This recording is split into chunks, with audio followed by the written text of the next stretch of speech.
Agora. Momento da palavra. Mais uma vez nós estaremos meditando na palavra de Deus. E hoje o nosso assunto vai ser sobre oração. É muito comum às vezes nós não entendermos sobre a oração, que é algo tão maravilhoso e que foi orientado por Jesus, foi incentivado por Jesus. A Bíblia chega a dizer no tópico, quando fala da oração, que Jesus incita o homem a orar. E o texto que vamos ler está em Lucas, Evangelho segundo Lucas, capítulo 18, a partir do versículo 9, que diz assim: Jesus também contou esta parábola para os que achavam que eram muitos bons e desprezavam os outros. 2 homens foram ao templo para orar.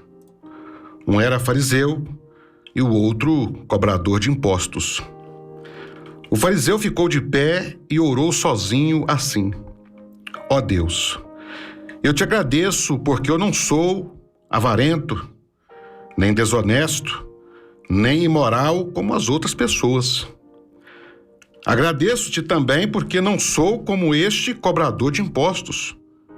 Eu jejuo 2 vezes por semana, te dou a 10ª parte de tudo que eu ganho. Mas o cobrador de impostos ficou de longe e nem levantava o rosto para o céu. Batia no peito e dizia: Ó Deus, tem misericórdia de mim, pois eu sou pecador. E Jesus terminou dizendo: Eu afirmo a vocês que foi este homem, o cobrador de impostos, e não o outro, que voltou para casa em paz com Deus. Porque quem se engrandece será humilhado, e quem se humilha será engrandecido. Louvado seja Deus. Meus irmãos, nós temos muitas passagens na Bíblia que elas nos falam de oração. Jesus preocupou no sentido de doutrinar os seus discípulos e ele ensinou muito claramente sobre a oração. A oração não é um assunto na Bíblia que precisa de uma gnose espiritual para alcançar o segredo da oração. Não. Jesus ensina a oração de forma simples. A questão é que muitas das vezes a forma que Jesus ensinou, ela não agrada as pessoas, porque nós vivemos um momento e o homem gosta muito de coisas novas. O homem gosta muito de criar coisas novas. E o Evangelho, ele é algo novo a cada manhã, mas que perdura através de séculos e séculos. E muitas das vezes, para um determinado grupo se sentir diferente dos outros, eles trazem a oração e a doutrina em geral, inovações. E essas inovações são para dizer: olha, nós alcançamos algo a mais que ninguém tem. Mas a oração é algo tão simples. Nós lemos aqui Jesus falando sobre a oração de 2 homens que foram orar. E esses 2 homens tinham 2 características peculiares dele. Um era um fariseu, extremamente religioso. Hoje, quando nós falamos fariseu, depois do que Jesus falou aos fariseus, nós temos o sinônimo de fariseu, uma coisa ruim, mas os fariseus eram muito zelosos. Eram homens dedicados à leitura das Escrituras. Jesus falou isso com eles: vocês examinam as Escrituras, porque vocês cuidam ter nela vida eterna. Então eram homens que examinavam as Escrituras. Eram homens que oravam muito. Jesus disse que eles constantemente, era muito comum naquela época, né? Quando nós lemos a história do povo judeu, nós vamos ver que os fariseus tinham aquele hábito: onde eles estivessem, dava ali a hora da oração, eles se voltavam para a direção do templo e oravam onde estivessem. Eles jejuavam, havia jejuns semanais instituídos como jejuns daquela religião, né? E havia também os jejuns que ainda faziam anuais e mensais. Eram dizimistas, fiéis. A Bíblia diz que eles davam dízimo até do hortelã. Eram dizimistas fiéis. E todas as características do bom religioso. Do outro lado, estava o cobrador de impostos, os chamados publicanos. E o cobrador de imposto, ele tinha uma peculiaridade muito negativa, porque ele era judeu e ele aceitou o serviço de Roma, por questões financeiras, é lógico, aceitou o serviço de Roma de cobrar impostos do povo judeu para dar para Roma. E com isso foi criada uma classe separada de indivíduos que eram desprezados e considerados desprezíveis. E a Bíblia diz, Jesus contando ali, que os dois subiram para orar. E de um lado o fariseu, com todo o seu conhecimento religioso, ele muito feliz. A Bíblia diz que ele se apresenta diante do Senhor de uma forma feliz. Ele fala: "Oh meu Deus, eu te agradeço." E ele começa adorando a Deus, agradecendo a Deus, porque ele era uma pessoa diferente. E ele ora ali dizendo as suas características, as suas qualidades.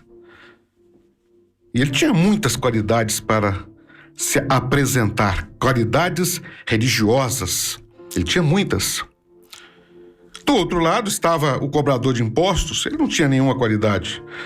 Não aceitavam nem que ele entrasse nas sinagogas. Era a pessoa que estava à margem da vida religiosa. Mas a Bíblia diz que ele sequer ousava levantar a cabeça e pedia: "Misericórdia, Senhor." E Jesus, quando termina essa parábola, ele fala: "Olha, eu digo a vocês que quem saiu dali abençoado, quem saiu da oração com a resposta de Deus, foi o cobrador de impostos. Foi ele, e não o outro." Meus irmãos, isso é maravilhoso, porque Jesus aqui não está dizendo que existe uma fórmula mágica de oração. E muitas das vezes as pessoas criam coisas: se você falar desta forma na oração, Deus vai te ouvir, porque aqui é um segredo. Não. O segredo, meus irmãos, que nos leva à presença de Deus, primeiro, foi o sacrifício de Jesus na cruz. Irmãos, não há outra coisa que nos aproxima de Deus a não ser a obra redentora de Cristo na cruz. Não há nada que eu possa fazer nesse mundo que eu possa bater no peito orgulhoso e dizer: Deus tem me aceitado porque eu sou bom, eu sou religioso, eu pertenço a esta igreja, e esta igreja é a igreja perfeita, esta igreja é a igreja fiel, essa igreja é a obra perfeita. Não há. Não há nada que eu possa apresentar a Deus de mim. O livro do profeta Isaías diz que as nossas justiças, elas chegam diante de Deus como trapos de imundície. Não há nada que eu possa apresentar a Deus e dizer: Deus está me aceitando por causa disso. Não. Somente a morte redentora de Cristo nos aproxima de Deus. E um dia Jesus foi ali. Com a sua morte, ele nos absolve de todo o pecado, e agora nós podemos então chegar à presença de Deus por aquilo que Deus fez por nós. E quando nós chegamos à presença de Deus, o que Deus quer de nós? Deus não está querendo orações lindas. Deus não está preocupado se alguém ora bonito, ou se eu recito palavras milagrosas na oração, ou se eu repito horas e horas e horas de oração. Ele não está preocupado com isso. A oração daquele cobrador de impostos talvez tenha sido a oração mais simples que alguém poderia recitar diante de Deus. 4, 5 palavras, sequer ousando levantar a cabeça porque ele se sentia indigno. E ele fala: Senhor, tem misericórdia de mim, porque eu sou pecador. E essas palavras tão simples abriram a glória de Deus para aquele homem. Essas palavras tão simples abriram a presença de Deus para que a Bíblia diz que ele voltou em paz para casa. Deus alcançou aquele homem na sua oração e ele alcançou Deus na sua oração porque ele se humilhou diante de Deus, ele reconheceu que ele não era nada. Meus irmãos, quando Jesus nos ensina da oração, em outras passagens nós vamos ver ensinos sobre a oração maravilhosos. E nenhum ensino de Jesus nos ensina palavras mágicas. Não. Poderíamos citar aqui a oração do Pai Nosso, a oração modelo. Nós, evangélicos, entendemos que a oração do Pai Nosso Jesus não estava nos ensinando a decorar aquela oração. Mas que coisa bonita quando alguém decora a oração do Pai Nosso e ele, com o coração sincero, ele a recita. Mas não são as palavras decoradas da oração do Pai Nosso que vão nos introduzir na presença de Deus. É como eu me apresento diante de Deus. É como eu chego na presença do Senhor que vai ter efeito. E poderíamos aqui falar horas e horas sobre a oração do Pai Nosso, mas eu quero me ater aqui a uma pequena passagem da oração do Pai Nosso, porque quando nós chegamos à presença de Deus, a primeira coisa que nós buscamos é perdão. E às vezes nós pensamos que se eu falar algumas palavras A ou B, Deus vai me perdoar porque eu proferi aquelas palavras e aquelas palavras me dão acesso à presença de Deus. E não é verdade. Há coisas que nós buscamos de Deus. Isso é maravilhoso, irmãos, porque o perdão de Deus para nós é algo que Deus nos proporciona pela sua infinita misericórdia. Mas o Senhor às vezes quer nos ensinar que há algumas coisas na presença de Deus, há algumas graças, há alguns milagres, há algumas operações de Deus que Ele coloca sobre nós uma responsabilidade para que possamos alcançar. E Ele faz isso para nos ensinar. E nessa passagem do Pai Nosso, Ele diz assim, quando orar vocês dizem assim: Pai, perdoa-nos. Então Jesus está ensinando que nós devemos chegar à presença de Deus e pedir perdão. O publicano, ele reconhece que é pecador e quando ele pede misericórdia a Deus, ele está dizendo: Senhor, me perdoa, porque eu sou um pecador, eu não sou digno de estar aqui. Então o pedido de perdão é algo que o Senhor, Ele nos ensina. Devemos chegar à presença de Deus e suplicar por perdão. E a oração do Pai Nosso diz assim: Pai, me perdoa, assim como eu também tenho perdoado. Irmãos, nós queremos o perdão de Deus todos os dias, porque nós pecamos todos os dias. Não há nenhum santo nessa terra. A Bíblia nos fala que Deus olhou da sua eternidade e não viu nenhum justo, nenhum sequer, porque todos pecamos. João, na sua carta, diz que aquele que disser que não tem pecado é um mentiroso, não está nele a verdade. Nós pecamos. E quando nós chegamos na presença de Deus, nós precisamos suplicar por esse perdão. E às vezes nós pensamos que se eu recitar algumas palavras, eu vou alcançar o perdão porque eu falei daquelas palavras. Não. Para eu chegar à presença de Deus, eu preciso de humilhação, de humildade. Primeiro, o exemplo do publicano é a humildade de chegar diante de Deus reconhecendo que você não é nada. Você não é nada, eu não sou nada. Ah, mas eu pertenço à igreja, não importa onde você estiver servindo a Cristo, a regra não muda. Jesus não diz, para a igreja tal vocês vão orar assim, a outra igreja vai orar assim, a outra vai orar assim. Isso é invenção de homem. Jesus ensinou uma oração para todos os cristãos. E ele diz, busque o perdão, mas busque também perdoar. A oração do Pai Nosso nos coloca em um comprometimento. Eu vejo que as pessoas que gostam de orar e recitam o Pai Nosso, que sobre eles está uma responsabilidade maior talvez do que sobre outros.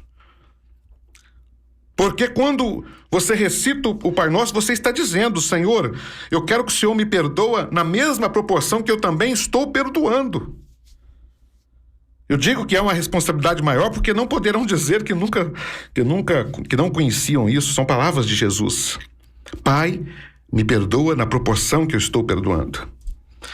E quantas pessoas, meus irmãos, estão aí batendo no peito, orgulhosos, dizendo: eu alcancei perdão porque eu falei isso ou aquilo, mas o coração tão cheio de ódio, tão cheio de amargura.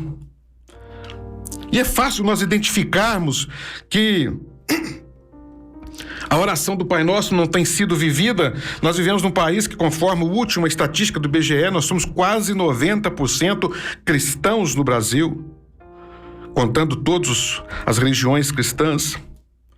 E, contudo, nós vemos um país com tanto ódio, com tanta violência, com tanto assassinato, com tantas coisas, porque as pessoas estão se alimentando de ódio, as pessoas se alimentam das amarguras. Nós vemos isso nas redes sociais, as pessoas destilando tanto veneno, tanto ódio. Então a oração do Pai Nosso, as pessoas muitas das vezes estão a conhecendo, mas não estão a vivendo. Perdoa, Pai, como também eu tenho perdoado. É um ensino de Jesus. Às vezes é difícil.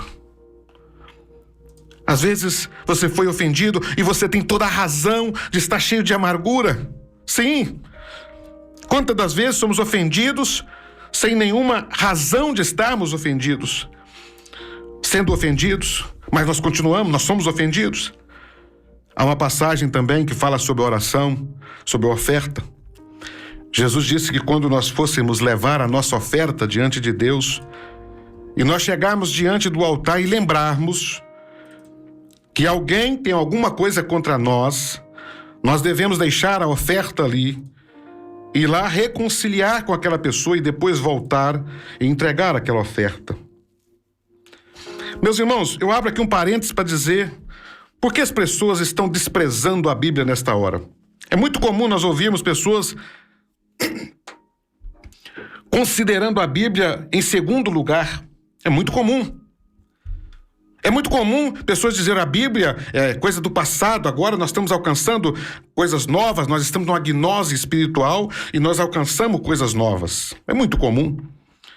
Porque a palavra de Deus, na sua simplicidade, ela vai de encontro às nossas mazelas.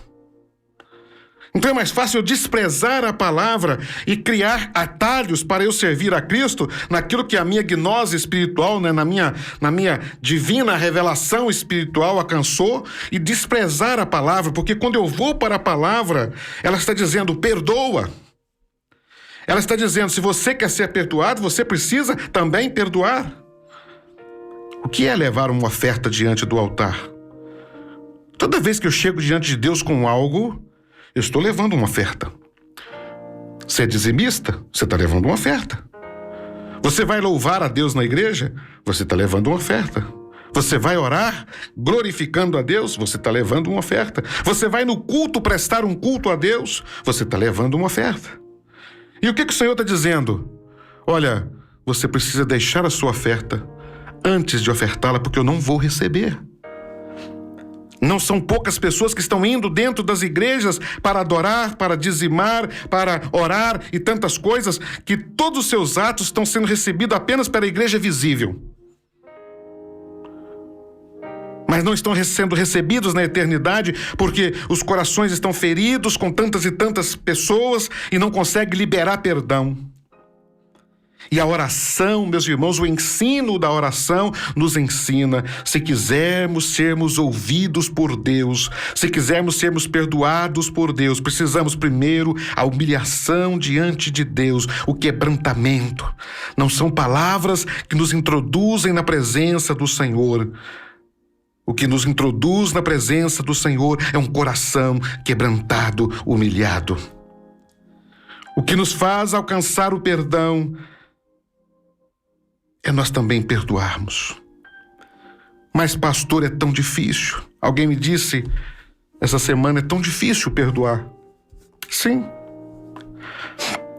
Mas se nós temos o Espírito de Deus na nossa vida, deixa eu dizer uma coisa a você, meu amado irmão, ouvinte da palavra de Deus. Gálatas, capítulo 5, nos fala do fruto do Espírito. Interessante que o fruto é do Espírito, não é nosso. E o fruto do Espírito, as obras da carne, no versículo 19, falam de ira, de peleja, de mágoas, de dissensões. Isso é nosso. Isso é coisa nossa. Nós odiamos, nós desejamos o mal. Está lá na Bíblia, capítulo 5 da carta do apóstolo Paulo aos Gálatas, obras da carne. Maldizer as pessoas. Quantos líderes religiosos estão publicamente nas redes sociais, nos cultos, ensinando o povo a não perdoar os outros e a amaldiçoar os outros? E isso é obra da carne. Quando você vê isso em alguém, ele é uma pessoa carnal. Ele não é espiritual. Porque o fruto do Espírito, está lá em Gálatas, é paz, é amor,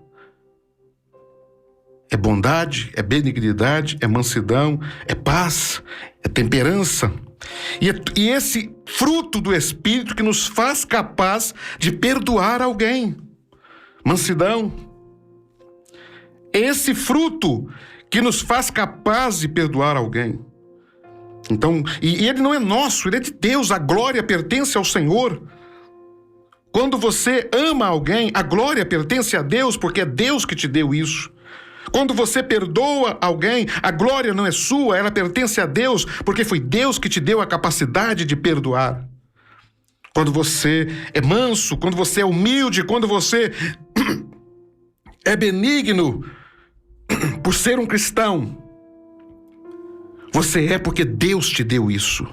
A glória pertence a Deus. Então, como que eu posso perdoar? Seja cheio do Espírito Santo. Há um equívoco as pessoas acharem que alguém cheio do Espírito Santo é aquele que é profeta, é aquele que prega bonito, é aquele que canta bonito, ou é aquele que vai para um culto e entrega profecias. Eu tive aqui uma visão, esse é um homem de Deus. Não! O verdadeiro homem de Deus, a verdadeira mulher de Deus, é aquela que está cheia, que ela está produzindo frutos. Isso Jesus disse: conhecereis a árvore pelo fruto.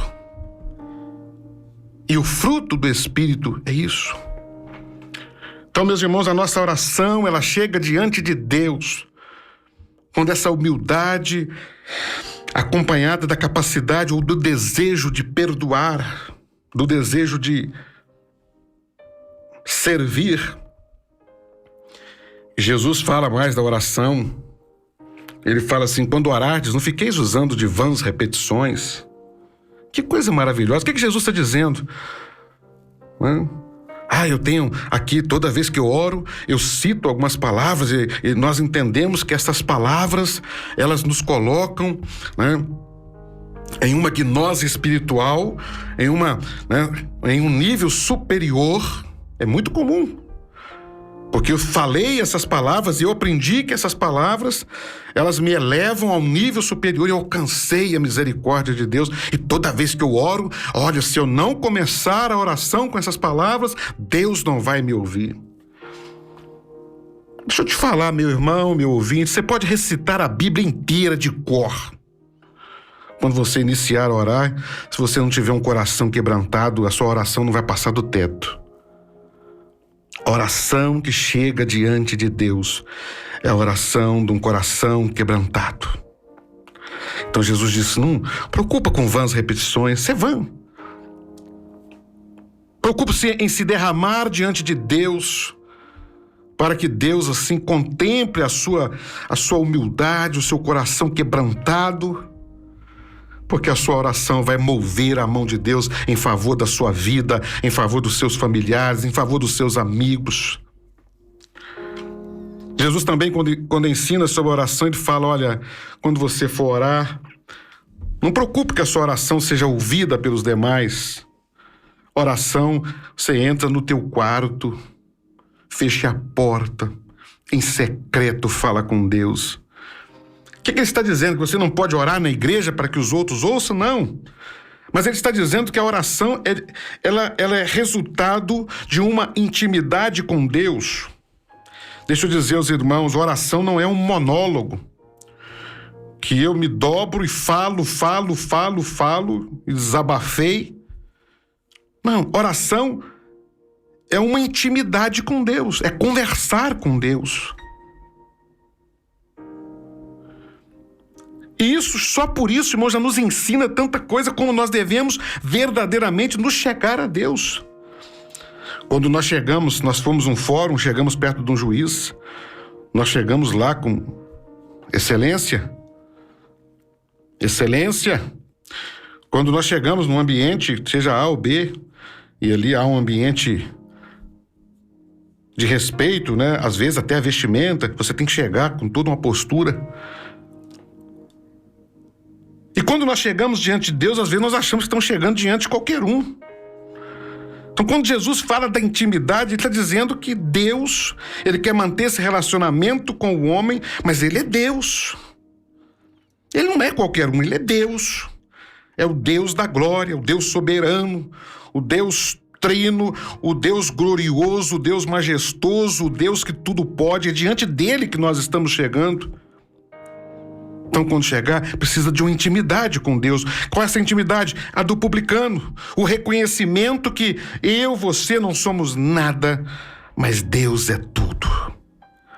A intimidade com Deus, meus irmãos, é aquela que se apresenta diante de Deus com toda a humildade, com o coração contrito, com o coração aberto. Poderíamos usar aqui uma expressão, com o coração rasgado diante de Deus. E essa oração é que vai chegar até o trono de Deus. Ah, meus irmãos, como é bom. Como é bom nós entendermos o que Deus tem para nós. Então, quando você for orar, lembre disso. O que a palavra nos ensina é isso. Ah, mas meu líder me ensinou. Esquece. Volte à palavra de Deus. Aprenda com Jesus. Se alguém te perguntar, ou alguém nos perguntar, qual é o modelo verdadeiro da igreja do Senhor, lembre que o modelo para nós é Jesus. Jesus é o nosso modelo. Por isso ele veio como homem. Jesus, na sua divindade, ele vem como homem para nos ensinar o que é servir, o que é ser cristão. O exemplo da verdadeira igreja de Cristo não está na liturgia, não está nos templos, não está na placa de igreja, está na vida de Cristo.